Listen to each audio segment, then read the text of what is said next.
Hai sahabat, kita ketemu lagi. Sekarang kita masuk ke modul 8, yaitu mempromosikan personal branding kamu.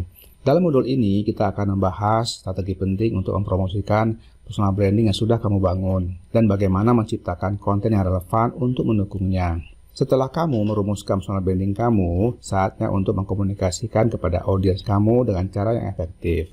Hal ini penting dilakukan karena sebagus apapun personal branding kamu, kalau tidak dikomunikasikan atau tidak diperkenalkan kepada audiens kamu, maka tidak akan menjadi apa-apa. Kita sudah bahas bahwa personal branding adalah bagaimana kamu dilihat oleh orang lain. Dan strategi promosi dan konten adalah alat utama untuk mencapai tujuan ini. Ini adalah tentang membangun citra yang kuat, positif, dan meyakinkan di mata audiens kamu. Sekarang kita akan masuk ke strategi promosi. Kita akan bahas langkah-langkah untuk mulai memperkenalkan dan mempromosikan personal branding kamu. Langkah pertama adalah dengan mengidentifikasi di mana audiens kamu berada atau berkumpul. Pada modul 3, kita sudah membahas semua hal mengenai siapa audiens kamu dan di mana mereka biasanya berada atau berkumpul, apakah di offline atau di online. Kalau misalnya kamu seorang karyawan, ingin membangun personal branding di perusahaan agar bisa naik gaji atau naik pangkat, berarti audiens kamu adalah pimpinan, manajer, atau pemilik perusahaan.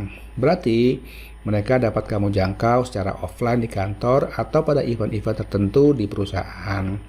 Contoh lain misalnya, kamu seorang internet marketing yang ingin membangun branding sebagai seorang internet marketing yang handal. Maka, kamu bisa mengidentifikasikan bahwa audiens kamu banyak berada di online dan juga di offline. Kemudian, yang kedua, pilih platform yang tepat.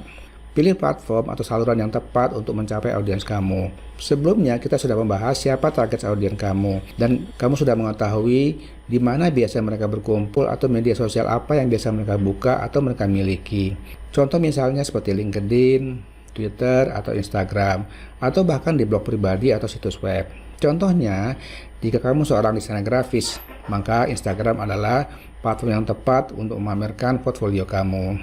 Namun, jika kamu seorang profesional di bidang bisnis, LinkedIn mungkin lebih cocok. Langkah ketiga adalah buat kalender konten. Rencanakan konten kamu dengan baik, buat kalender yang berisi topik-topik yang akan kamu bahas, jadwal posting, dan juga jenis konten yang akan kamu bagikan. Contoh, jika kamu adalah seorang ahli dalam membangun bisnis, kamu dapat merencanakan serangkaian postingan yang membahas cara membangun bisnis.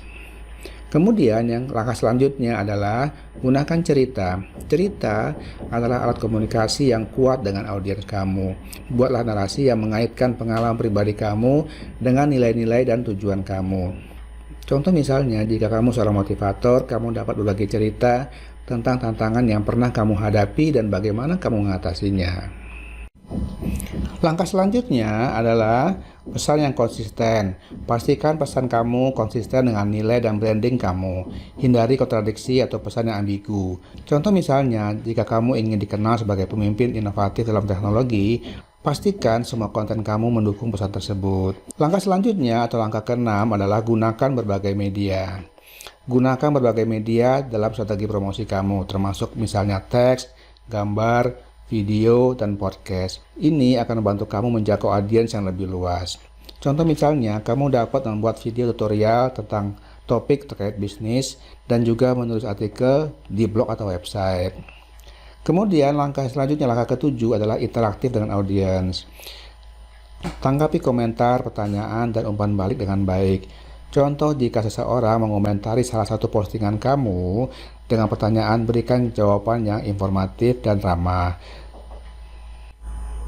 Sekarang kita akan bahas bagaimana menciptakan konten yang relevan.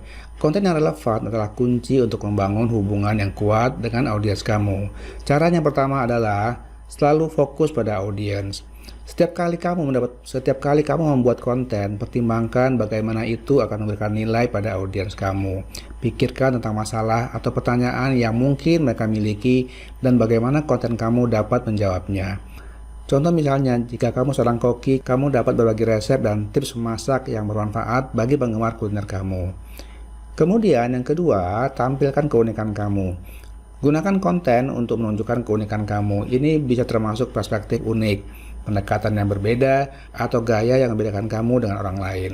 Contoh misalnya, jika kamu seorang seniman, tunjukkan karya seni kamu yang unik dan cara kamu mendapatkan proses kreatif. Kemudian yang ketiga, konsisten dan teratur. Konten harus diposting secara teratur dan konsisten. Ini membantu membangun ekspektasi di antara audiens kamu, sehingga audiens tahu kapan untuk menantikan konten baru dari kamu. Nah, itulah sahabat, strategi promosi dan juga bagaimana menciptakan konten yang relevan untuk mempromosikan atau memperkenalkan branding kamu kepada audiens kamu.